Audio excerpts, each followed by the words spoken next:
Good morning, everyone. It's Dave from the Facebook Fraud Fighters Group on Facebook. Today is October 21st, and here is your update. We've been having a little bit of a problem with the Red Lobster contest.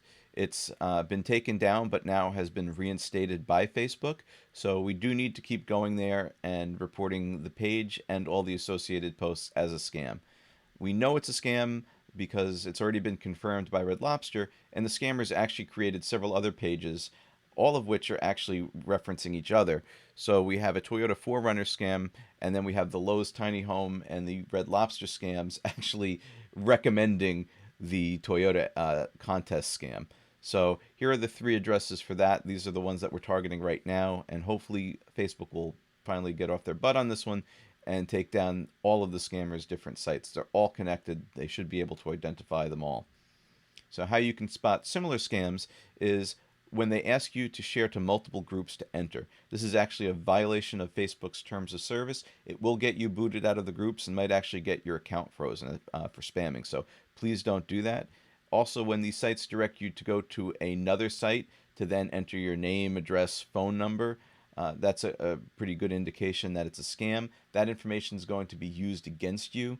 They're going to send you more spam and scammy offers, and then they may actually sell that information onto more hardcore fraudsters who might use it to target you for phishing attempts and for identity theft.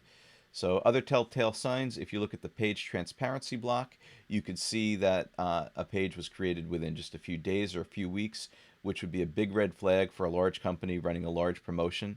And another red flag is the urgency that you have to enter that day. It's very unlikely that a company will invest in a big prize and a big campaign and only attract a couple thousand people from which to pull a winner from. So fraudsters, however, do need to get your name in quick because those sites get taken down quick. So they have to give you that sense of urgency to enter very quickly. So what you can do to help, report each page as fraud, as well as each of the posts on the page. We want not only the fraudulent posts taken down, we want the whole page as well. And then you can also politely warn other users, please be nice about it. There are some gullible people, there are some desperate people, and people who just don't understand how these things work. There's no need to get mean, but it is helpful to just let them know in the comments that they're basically fallen for a scam and to please stop sharing. And you can even point them to our group or these videos to help them out. You can even leave an angry face. I know that sounds a little silly, but the more posts that have an angry face, the more people kind of pause and actually take a look through the comments, and you might actually save somebody from accidentally clicking, accidentally entering this bogus contest just by raising their awareness a little bit.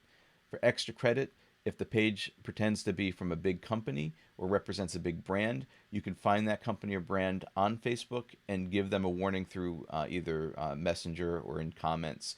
A lot of the times, these larger companies have a little more clout through their advertising. Legal departments might even have a contact at Facebook that they could use to get the scam site shut down quicker. If you see a scammer using a link redirection site like bit.ly, tinyurl, or tinycc, you could report the link to those services to have that redirect terminated. Might save a couple of people from actually falling for the scam. And then if you're directed to a promotion site, a website, or the scammer is using a free email account, you can report all that information to the appropriate providers. And the more of those tools that you can get shut down on the scammer, the less valuable the scam will be to them, the less personal information they'll be able to harvest. So if you want to make a big difference, and this is really where the big push comes from, is we need to help make Facebook accountable. Facebook has been really slow to act on these scams recently. It's impossible to get a human being. There's not even through Messenger, not even through there's no phone number, there's no email. So they've been largely ineffective, both through their automated fraud detection and through the seemingly entry-level people reviewing the reports of fraud. Some of these pages are clear fraud, yet we get a message back saying these pages don't violate their terms of service. They're not looking at them close enough, and we need to make sure that they do.